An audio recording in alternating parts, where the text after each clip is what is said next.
देख रहे हैं नेटवर्क 10 में हूं आपके साथ दीप्ति द्विवेदी और चुनावी अखाड़ा की टीम जो है मेरठ में लगातार मौजूद है। और क्योंकि अगर विधानसभा चुनाव का जिक्र करें तो 10 फरवरी से पहले फेज की वोटिंग होनी है और मेरठ यानी कि जाटलैंड यहां से शुरुआत होनी है, इसलिए लगातार नेटवर्क 10 की टीम यहां पर चुनावी माहौल जानने के लिए लोगों के बीच में पहुंच रही है। फिलहाल आज हमारी अभी जो मौजूदगी है वो मेरठ दक्षिण में है और यहाँ पर एक सोसाइटी है जो कि काफी जानी मानी है, वहां पर हमारी मौजूदगी, क्योंकि लोगों से तो हम राय जान ही रहे हैं, जो चौराहों पे लोग रहते हैं, जो आम जनता है उनकी राय जान रहे हैं। लेकिन इस बीच सोसाइटी में इसलिए पहुंचे हुए हैं क्योंकि सोसाइटी में जो लोग होते हैं, अगर हम जिक्र करें, मीडियम फैमिली के लोग भी होते हैं, वीआईपी लोग भी होते हैं, ऐसे में उनकी क्या समस्या है, क्योंकि उनकी भी समस्याओं को जानना बेहद जरूरी हो जाता है। तो 2022 विधानसभा चुनाव के मुद्दे क्या होंगे लोगों के, वो राय जानने के लिए आज हम यहाँ पहुंचे हुए हैं। जो लोग हमारे साथ यहाँ पर मौजूद हैं उनसे बातचीत करेंगे, लेकिन अपने कैमरा पर्सन से कहना चाहेंगे कि यहाँ की एक बार तस्वीरें इस सोसाइटी की थोड़ी दिखाएं, क्योंकि शाम का वक्त है, लोग घूमने के लिए निकले हुए हैं और इस बीच हम उनसे बातचीत करने के लिए पहुंचे हुए, उनकी राय जानने के लिए पहुंचे हुए। आपको बता दें कि मेरठ जो है उत्तर प्रदेश के पश्चिम जिला है और जो कि काफी ज्यादा अहमियत रखता है। और सीधे आप बातचीत कर लेते हैं जो लोग यहाँ पर हमारे साथ मौजूद हैं। क्या नाम है आपका? विजय कुमार अग्रवाल जी। विजय जी, आपको क्या लगता है कि इस बार के चुनावी मुद्दे क्या होने चाहिए, मेरठ का विकास कैसे होना चाहिए? मेरठ का तो विकास प्रॉपर हो रहा है जी। और मान लो जैसे अब ये हमारे यहाँ की सड़क है तो थोड़ा ये डबल हो जाए, और जैसा आईटी पार्क यहाँ बना है तो जो बच्चे बाहर बेंगलोर वगैरह सर्विस करने जा रहे हैं उनको यहीं जॉब मिलेगा, तो मेरठ का प्रॉपर विकास हो रहा है, कोई दिक्कत नहीं। इस बार के जो विधायक बन के आएंगे इस विधानसभा क्षेत्र में, उनके लिए आप क्या कहना चाहेंगे? वो तो जो विधायक बन के आएगा वो पहले से विधायक है ही यहाँ पे। अच्छा, मतलब आपको पता है कि वही जीतेंगे? 101%। तो यहाँ पर देखिए पहले से ही पता है और संदेश भी पहुंचाने का काम लगातार नेटवर्क 10 की तरफ से यहाँ पर नेटवर्क 10 के जरिए जो है किया जा रहा है। क्या नाम है आपका? डॉक्टर नीलिमा गुप्ता। नीलिमा जी, क्या इस बार आप क्या चाहती हैं कि जब 2022 में जो सरकार बने, किसी भी पार्टी की सरकार, क्या उम्मीद होगी आपकी उनसे? उम्मीदें तो जो पिछली थी वो भी पूरी खरी उतरी हैं और चाहेंगे कि वो ही सरकार बने, क्योंकि मेरठ में जो एक सबसे ज्यादा परेशानी थी, दंगे जो होते थे, अब जो दंगों पे सख्ती की गई है वो बहुत महत्वपूर्ण है। चाहे वो इस तरह से की गई कि जिसने हानि करी है उसी को उसका दंड भुगतना पड़ेगा, तो कहीं ना कहीं रुकी है इस चीज से समस्याएं। आपको लगता है कि फीमेल्स को लेकर अब सेफ्टी है उत्तर प्रदेश में? 100% बहुत ज़्यादा सेफ्टी है, क्योंकि पहले तो चेन स्नैचिंग, पर्स स्नैचिंग और छेड़छाड़ की वारदातें बहुत ज़्यादा होती थी। तो लोगों के लिए, हम जैसी लेडीज़ के लिए ज्वेलरी पहनना या सड़क पे रिक्शे में घूमना या पब्लिक कन्वेंस से घूमना, that was a very tough question. अब हमें कोई दिक्कत नहीं है। अगर रात को भी हमारी बेटी अकेले बाहर जा रही है, स्कूटी चला रही, गाड़ी चला रही है, अब हमें कोई दिक्कत नहीं लगती, लेकिन पहले बहुत दिक्कत थी। तो देखिए यहाँ पर लगातार लोगों का ये कहना है कि क्योंकि महिलाओं की सुरक्षा को लेकर सभी पार्टियां तमाम दावे करती हैं और इसके लिए वादे भी किए जा रहे हैं। फिलहाल देखना ये होगा कि किस पार्टी की सरकार बनेगी और किसकी यहाँ पर जो है लगातार जो दावे किए जा रहे हैं, किस पार्टी की सरकार बनेगी और आगे जो उम्मीदें हैं लोगों की वो किस तरह से पूरी होती हुई नजर आएंगी। आपको क्या लगता है एजुकेशन को लेकर, बच्चों के एजुकेशन को लेकर, महिलाओं की सुरक्षा को लेकर, क्योंकि इस बार के जो तमाम सारे ये मुद्दे हैं और इन्हीं मुद्दों को विपक्ष भी भुनाने की कोशिश पूरी तरह से कर रहा है? मैम, इसमें सबसे अच्छा है कि हमारी संस्कृति बिल्कुल विलुप्त हो चुकी थी, कि इस सरकार ने उसको बताया। ऐसी जो बच्चों को नॉलेज ही नहीं थी, हम भी उन्हें नहीं बताते थे, वो नॉलेज हमें ही नहीं थी। जैसे कि आप वीर सावरकर जी हैं या आपका सुभाष चंद्र बोस हैं, उनकी हमें कहानी जो पिक्चरों के थ्रू, या आपकी केसरी पिक्चर है जिसकी आज तक हमें वॉर का पता ही नहीं था, वो हमने वहाँ से पता करा। तो अपनी हिस्ट्री के लिए हमने इतना कुछ जाना, तो एजुकेशन तो मैं समझती हूँ बहुत अच्छी ही जाएगी। तो यहाँ पर उम्मीदें जो हैं लोगों की काफी ज्यादा हैं और इसके साथ ही कहना ये भी है कि कुछ उम्मीदें हैं जो लगातार इस सरकार में पूरी भी हुई हैं और अभी भी बहुत सारी उम्मीदें हैं। जैसा कि अभी एक लोगों ने जिक्र किया कि रोड का चौड़ीकरण होना चाहिए, हालांकि लगातार उस पर फोकस किया जा रहा है, लेकिन देखना ये होगा कि आगे उनकी जो उम्मीद है वो किस तरह से पूरी होती है। क्या नाम है आपका? मेरा नाम अभी अग्रवाल है और मैं सॉफ्टवेयर इंजीनियर हूँ। मैं बेंगलोर में नौकरी करता हूँ। तो इस सरकार ने, जैसे यहाँ पर आपने देखे, पिछली बार अखिलेश की सरकार थी तो उन्होंने आईटी पार्क की घोषणा करी थी वेदव्यासपुर में, पर वो केवल कागज तक थी। लेकिन योगी सरकार ने यहाँ पे आईटी पार्क खोला है, अब कंपनीज आएंगी तो हमें बेंगलोर नहीं जाना पड़ेगा, हम यहीं से अपना काम कर सकते हैं। और कनेक्टिविटी के मामले में देखिए, आप एक्सप्रेस वे बनाया है तो दिल्ली से यहाँ तक 50 मिनट में आप आ सकते हैं, आप भी आए होंगे। तो उस हिसाब से हमें लगता है कि विकास बहुत अच्छा हो रहा है और इंजीनियर्स, डॉक्टर्स वगैरह अब यहाँ से भी बन सकते हैं अच्छी तरीके से, तो हमें बाहर जाने के लिए, रोजगार के लिए जरूरत नहीं पड़ेगी। आगे उम्मीदें क्या हैं आपकी? बस यही उम्मीदें है, ये जो वेदव्यासपुरी में इन्होंने आईटी टेक पार्क बनाया है, इस तरीके से और टेक पार्क बनाएं जिससे यहाँ का विकास हो और यहाँ के बच्चों को बाहर ना जाना पड़े।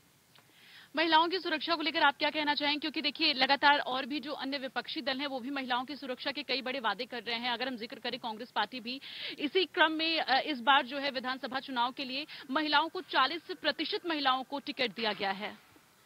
महिलाओं की सुरक्षा योगी सरकार में सबसे अच्छी है और 2017 के विधानसभा चुनाव में जो भी मैनिफेस्टो में था वो सारा सब कुछ पूरा हुआ है, चाहे वो 3 तलाक का मुद्दा हो, चाहे 370 का हटना हो। और ये जो सरकार है ये धर्म और जाति को देखकर कोई अपना डिसीजन नहीं लेती है। और ये जो 3 तलाक का मुद्दा हटा है ये भी इसी चीज़ को बता रहा है। तो हम खुश हैं, महिलाएं इससे पूरी सुरक्षा चल रही है और पूरा काम चल रहा है। और एजुकेशन की तरफ भी देखा जाए तो सरकार अच्छा काम कर रही है। बस थोड़ा सा ये है कि भाई केंद्र सरकार से कहा जा रहा है कि भाई जो सरकारी नौकरियां हैं उनको और निकाला जाए ताकि युवाओं को प्राइवेट सेक्टर के अलावा गवर्नमेंट सेक्टर में भी काम मिले। तो लड़की हूँ लड़ सकती हूँ के नारे से सहमत हैं आप? जी, लड़की हूँ लड़ सकती हूँ के नारे से सहमत हैं आप? कांग्रेस का नारा है ये। एज अ वुमेन और महिला सशक्तिकरण हम ही रिप्रेजेंट करेंगे। और लेकिन ये नारा कांग्रेस पार्टी का है। अच्छा, मैं इतना थोड़ा नहीं देखती हूँ टीवी पर, ये मुझे पता है कि गर्ल्स के लिए ये सरकार बहुत अच्छी है और सारा सुरक्षाएं दे रखी है। और जितने भी अगर कोई भी ऐसे गलत काम जो लड़कियों के प्रति हमारी यूपी गवर्नमेंट में हुए हैं, जो हम काफ़ी जो गलत काम हुए हैं वो यूपी सरकार ने सबके तरफ स्टेप्स भी लिए हैं। चाहे उनका खुद का एमएलए भी उसमें अगर इन्वॉल्व हुआ है तो उनके तरफ भी पूरी कार्रवाई हुई है। तो कार्रवाई इस सरकार में होती है, निष्पक्ष होती है और इससे हम खुश रहते हैं। तो देखिए यहाँ पर महिलाओं की जो संतुष्टि है वो काफी ज्यादा हद तक नजर आ रही है। और कुछ लोग हमारे साथ और भी मौजूद हैं, नीचे भी कुछ लोग वहां पर इकट्ठे हैं, उनसे भी बातचीत करके जानने की कोशिश करेंगे। लेकिन जो अभी यहाँ लोग हैं उनसे बातचीत कर लेते हैं। क्या नाम है आपका? राजीव गोयल। गोयल जी, क्या लगता है आपको कि इस बार का चुनावी मुद्दा क्या रहने वाला है और इसके साथ ही विकास किस तरह से मेरठ का हो रहा है? सबसे बड़ा मुद्दा तो लॉ एंड ऑर्डर का ही है। इस बार गवर्नमेंट की तरफ से भी, पब्लिक की तरफ से भी, और बार बार ये गवर्नमेंट कह भी रही है कि भाई हमने है ना 5 साल कोई है ना रॉयट्स नहीं होने दिया और कोई वारदात नहीं होने दी और गुंडे बदमाशों को दूर रखा है। तो वो तो रहा ही है। विकास, यस, डबल इंजन की सरकार, ये इन्होंने नारा दिया। ये बहुत ही इम्पोर्टेंट है कि जब जहाँ जिस स्टेट में सेंटर में जिस पार्टी की सरकार हो और उसी में स्टेट की सरकार हो, उससे बढ़िया कुछ नहीं हो सकता। अगर आपको किसी को भी हमको डेवलपमेंट कराना है तो सेंटर में जिसकी सरकार है उसी को हम वोट देंगे तो हम हमेशा फायदे में रहेंगे। अगर हम अपना पर्सनल देखें तो अगर कंट्री से ज़्यादा, और सिटी में 87 के बाद से पहली बार डेवलपमेंट यहाँ पे हुआ है। आपने कहा कि सेंटर में जो सरकार रहेगी उसी को आप स्टेट में लाएंगे। बिल्कुल। लेकिन 2022 में चुनाव हो रहा है, 2024 में फिर लोकसभा चुनाव होंगे, तो अगर सरकार बदलती है तो कोशिश हम यही करेंगे कि है ना मोदी जी को ही वोट दें, क्योंकि मोदी जी के अलावा अभी तक कोई ऐसा चेहरा सामने नहीं आया है जिसको हम ये कह सकें कि भाई वो इस कंट्री को सेव करके आगे बढ़ा सके। लेकिन हाँ, ये इसमें हमारा सबसे इम्पोर्टेंट काम ये है कि हम मोदी जी से रिक्वेस्ट करेंगे आपके चैनल के माध्यम से कि भाई कम से कम हमारे सेंटिमेंट्स को इतना ध्यान रखें कि जो कैंडिडेट 5 साल हमारे यहाँ रह चुका और जब तक पब्लिक ना मांगे उसको रिपीटेड, जैसे वंस मोर ना कहे, तब तक है ना हमारे पे ना थोपा जाए। और ये कंटिन्यूअस इस पार्टी में भी और पार्टियों में भी ये चलता आया है 15-15 साल, 20-20 साल।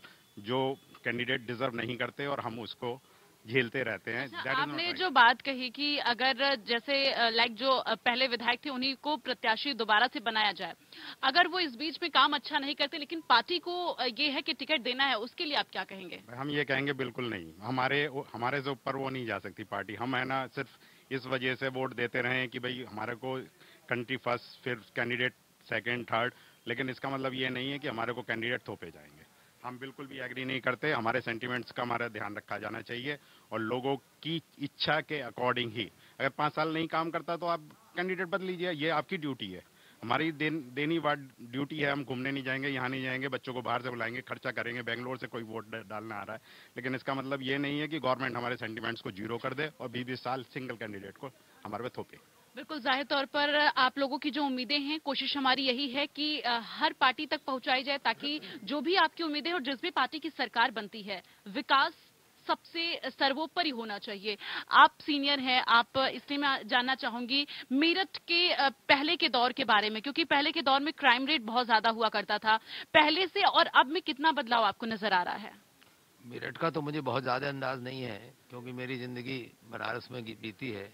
मैं बीएचयू में प्रोफेसर है, डीन बिल्कुल, रहा हूं। उत्तर प्रदेश में रहे हैं तो जाहिर तौर पर हर जगह के बारे में आपको जानकारियां होंगी। मेरठ मेरी पैदाइश है, इसलिए मेरठ का मुझे कुछ अंदाज है। मेरठ की स्थिति इधर 5 साल में तो बहुत ज़्यादा बदली है, और सबसे बड़ी ये सुरक्षा का जो मुद्दा है, ये आम पब्लिक के नज़र में सर्वोपरि है। और ये जो डबल इंजन की सरकार की बात है, इसमें मेरा ये सोचना है कि ये 1 और 1 मिलके 2 नहीं होते हैं, 1 और 1 मिलके 11 होते हैं, तो 11 गुना इनका प्रभाव पड़ता है। तो केंद्र में जो सरकार है, अगर राज्य में भी वही सरकार है और योगी जी पुनः अगर मंत्री के रूप में आते हैं, मुख्यमंत्री के रूप में, तो मोदी जी और योगी जी मिलकर के जो काम करेंगे आगे आने में 5 साल में, वो मेरे लगता नहीं कि पिछले 50 साल में किसी सरकार ने ऐसा काम किया होगा। अच्छा, मेरा आखिरी सवाल आप सभी लोगों से कि यहाँ पर जितने भी लोग मौजूद हैं, आप लोगों को अभी मौजूदा सरकार से अगर कोई भी शिकायत या किसी भी तरह की कोई जानकारी पहुंचानी हो कि इस तरह के बदलाव होने चाहिए, अभी इन चीजों की जरूरत है, कोई भी अगर यहाँ पर हो जिनको लगता हो कि अभी कुछ बदलाव की कहीं जरूरत है? बच्चे हमारे जो वो नहीं बने हैं, बच्चों के वोटर का आईडी कार्ड, तो वो हमें कैसे जानकारी मिले? हम उनकी वो वोटें हमारी कट रही हैं बच्चों की या बड़ों की, वो हम कहाँ से बनवाएं, कैसे बनवाएं? हमारी सोसाइटी में किसी की नहीं बनी है। यहाँ पर बीएलओ की ड्यूटी नहीं लगती? ड्यूटी कोई नहीं लगी है यहाँ पर। यहाँ पर बनवा के तो ले गए थे, लेकिन वो हमें मिले नहीं है वोटर आईडी कार्ड की। यही सोसाइटी के हिसाब से सबके बना के लेके गए थे वो। हमने नेट से भी निकाला है, सब एड्रेस भी डाला है, सब कुछ है, लेकिन हमें वोटर, अगर हमारी वोटें कटेंगी तो ऐसे कैसे चलेगा काम? हमें ये भी नहीं पता चल पा रहा कि हम अप्रोच किससे करें। सही नंबर नहीं मिल पा रहा। जो बना के लेके गए थे उनके नंबर पे हमने कई बार ट्राई किया, तो या तो उठता ही नहीं है या रेस्पॉन्स सही से नहीं मिलता उनका।